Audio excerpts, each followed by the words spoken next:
We want to look today at some ideas around data handling and what's important. So what we need to do is we need to recognise that we always start off with some kind of target population. So it might be that I'm interested in all the customers that might buy a new Apple Watch, okay? From that target population, I'm going to take a sample, and I'm taking a sample because it costs too much money and takes too much time to ask everybody in my target population, okay? So to get a census takes so much time and so much money. So I'm going to take a sample from that target population, I'm going to study that sample, I'm going to analyse the data about that sample, and then I'm going to make an inference back to my target population. So that is the normal process that we go through, and that's what our PPDAQ cycle is all about. So let's consider the idea about sample size. First of all, we think, how big should our sample size be? Now, I've covered this with you in previous topics. If we've got discrete data, we want to have a sample size of at least 50. If we've got continuous, at least 30.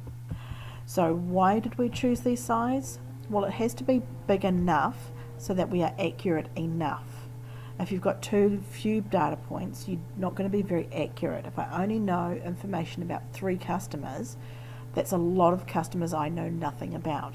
So I need to have enough data so that I can be accurate. But the other side of it is if I take a census, it takes a long time to collect that data. So we need a compromise between the accuracy and the data collection. So we need to have a sample size that's big enough.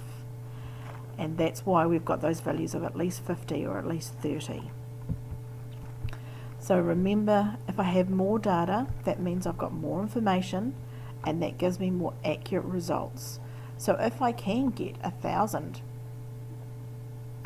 people in my sample, then that is better than a sample of 30 people, okay? So, but it comes back to this balance. How much money have we got to spend? How much time have we got to collect the data? So the more data, the more confidence we have in our estimates. So if I've got bias data, and you can look at this diagram here, what this diagram is showing, there's a whole pile of different groups within the population. I've got some green people, some purple people, some orangey people, some blue and some pink people.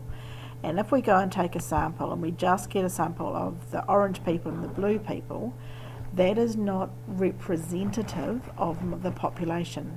This is only a biased sample because I've only got two groups of people from within my population, which contains a lot more different people than just those two.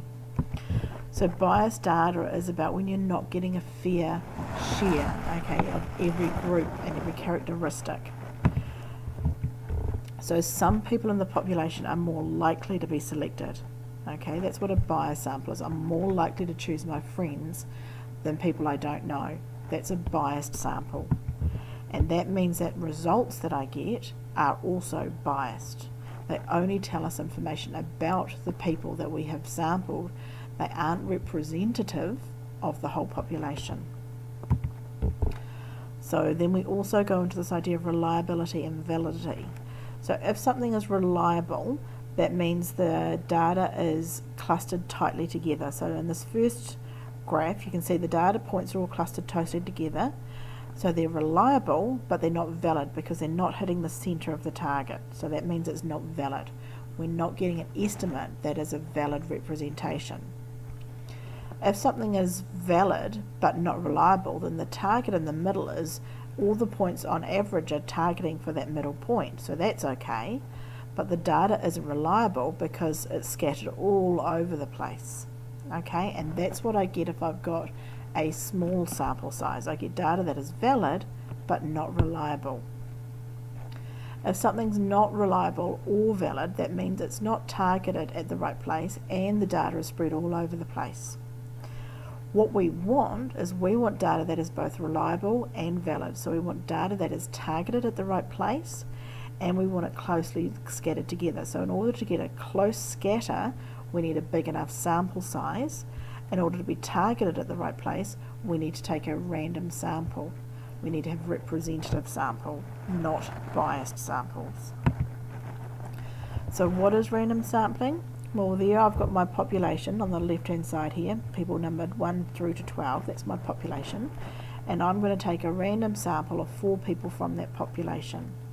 Now in my sample there, I've done that either by tossing a coin, rolling a dice, generating a random number, some kind of random method where I, as the experimenter, am not choosing who goes in it, but I'm allowing that choice to be made by something with no bias, like a dice or a coin toss.